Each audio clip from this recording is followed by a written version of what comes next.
sur cette proposition, sur le fait qu'il faut inviter le Tout-Puissant ou le grand architecte à entrer dans ce processus pour le rendre possible. Et il a parlé du travail qui a été fait en amont. Avant même de finaliser notre test, nous avons essayé de voir un peu chacune des parties, de discuter avec les uns et les autres.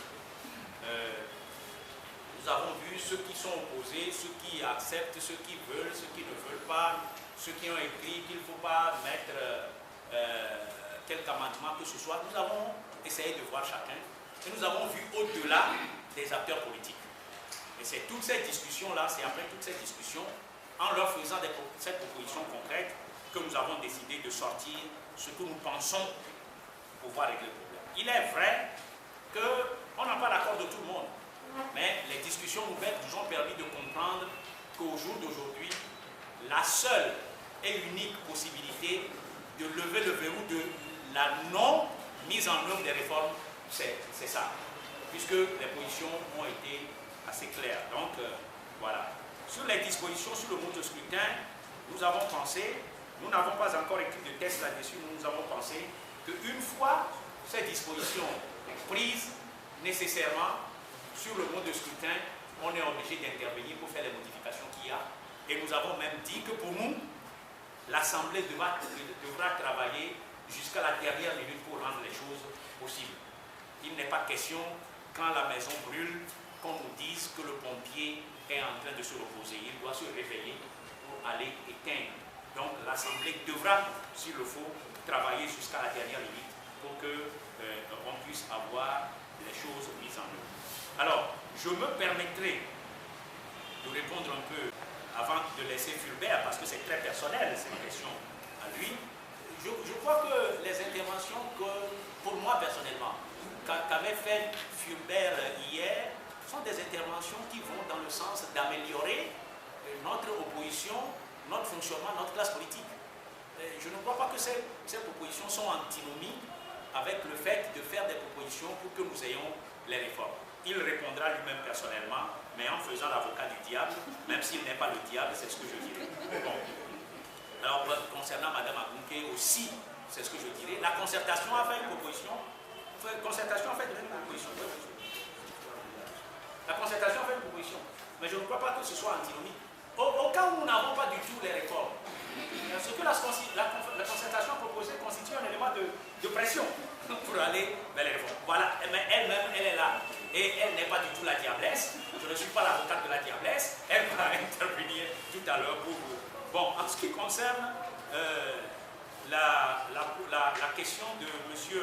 Aristide, j'ai humblement l'impression que M. Aristide n'a pas été présent dans la salle quand nous étions en train de présenter et la déclaration et les explications. Il y a quelque chose d'extrêmement grave pour une personne et notamment pour un journaliste, c'est d'avoir une position arrêtée et d'aller quelque part pour la répéter. Ça, quand vous avez cette position arrêtée, quand vous allez, dès que les gens vous ont dit le contraire de la position arrêtée, votre position doit changer et votre question doit changer. Alors, je ne comprends pas ce qu'il appelle par vous appeler à offrir un troisième mandat, puisque nous avons dit clairement, et il le sait, à moins qu'il ne considère que c'est quelqu'un dans la rue ou quelqu'un de la société civile qui doit donner le mandat, et en ce moment le mandat est un cadeau de Noël qu'on va faire au chef de l'État. Je crois que le mandat, c'est le peuple, et le peuple seul qui peut offrir ce mandat. À travers des élections, pardon, le peuple ne croise pas les bras en disant vous avez un mandat. Il passe par les élections et il offre le mandat. Et je suis au regret, encore une fois, de lui dire que lorsque vous avez une position et que vous arrivez quelque part, et que d'emblée, on vous dit que telle n'est pas la position, vous devez pouvoir améliorer. Il ne faut pas rester figé. Surtout pour un journaliste, c'est extrêmement dangereux. Alors pour M. Lévy, notre proposition ne suit pas la démonstration de Maître Agoïbor, puisque nous avons fait notre proposition et nous avons circulé avant que Maître Agoïbor ne fasse sa sortie. Et nous ne savions même pas que Maître Agoïbor avait cette position. Aujourd'hui, si nous parlons de la position de Maître Agoïbor, c'est en fait parce qu'elle est venue mettre de l'eau à notre moulin. C'est à cause de ça que nous l'avons évoqué. Ce n'est pas parce que Maître Agbouibo a une position, et moi, je peux vous dire, j'ai rencontré Maître Agbouibo, mais je l'ai rencontré, c'était avant-hier, le samedi, et je lui ai posé la question, il semble que vous avez fait une sortie. Effectivement, moi je ne savais pas, j'ai rencontré quelqu'un le vendredi qui m'a dit ça, et je lui ai posé la question, il m'a dit oui, je vais vous envoyer le journal. Fulbert a peut-être lu ce qu'il a dit, mais moi je n'ai pas encore lu. Mais notre position ne suit pas, c'est sa position qui vient conforter la nôtre.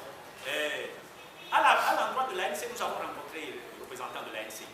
Le professeur Kokouvi, qui est notre médiateur, a pris rendez-vous parce que c'est indispensable pour nous de rencontrer tout le monde, d'informer tout le monde et de demander aussi à tout le monde de voir ce que nous pouvons faire comme politique de nos moyens. Et nous avons rencontré l'ANC, nous leur avons dit ce que nous pensons et ce que nous proposons pour que chacun puisse prendre cela. Maintenant, quelle est la position définitive de l'ANC? Est-ce que cela correspond à la position de ce peuple qui a soif et qui a besoin de boire un peu d'eau et de ne pas refuser de l'eau jusqu'à ce qu'il meure de soif? Eh bien, on verra dans les jours à venir. Puisque nous avons discuté avec chacune des parties, nous avons dit, il y a des partis qui ont dit il n'est pas question pour nous parce que nous avons pris un engagement de ne pas apporter notre texte et de ne pas le faire amender. Bon, mais en même temps, nous avons dit c'est à prendre ou à laisser. Sur ce point, nous avons expliqué que cela n'existe dans aucun pays. Un texte qu'on envoie à l'Assemblée, personne, ni un gouvernement qui envoie un projet de loi, ni des parlementaires qui envoient une proposition de loi, personne ne peut dire c'est un texte à prendre ou à laisser, il ne peut pas y avoir d'amendement. Ça n'existe pas. À moins de faire la dictature, mais la dictature de l'autre côté, ça n'existe pas. Nous avons expliqué. Et après, nous avons dit, ok, nous vous comprenons. Vous ne pouvez pas être porteur de notre proposition. Eh bien, il y a des gens qui sont en face de vous, qui doivent discuter avec vous. Nous leur demandons, tous les autres groupes ou toutes les autres personnes, les autres partis qui sont en face de vous, nous leur demandons d'être porteurs de notre proposition. À la fois unir UFC, des indépendants, nous leur demandons d'être porteurs de notre proposition et c'est ce que nous avons fait en prenant soin de déposer la proposition sur la table du président de l'Assemblée et du bureau et de leur dire, en dehors du fait que nous nous adressons à ceux qui sont les différents groupes ou les différents acteurs, nous demandons à vous, président, en votre qualité de président et donc d'organe impartial avec votre bureau, de demander à différents groupes de porter notre proposition parce que c'est une proposition que nous considérons comme étant dans l'intérêt de notre peuple. Voilà sur la guerre médiatique entre le CAR et l'ANC. Malheureusement, je n'ai pas la possibilité de me prononcer. Je ne sais même pas de quoi il s'agit. La lettre de la COSA, quel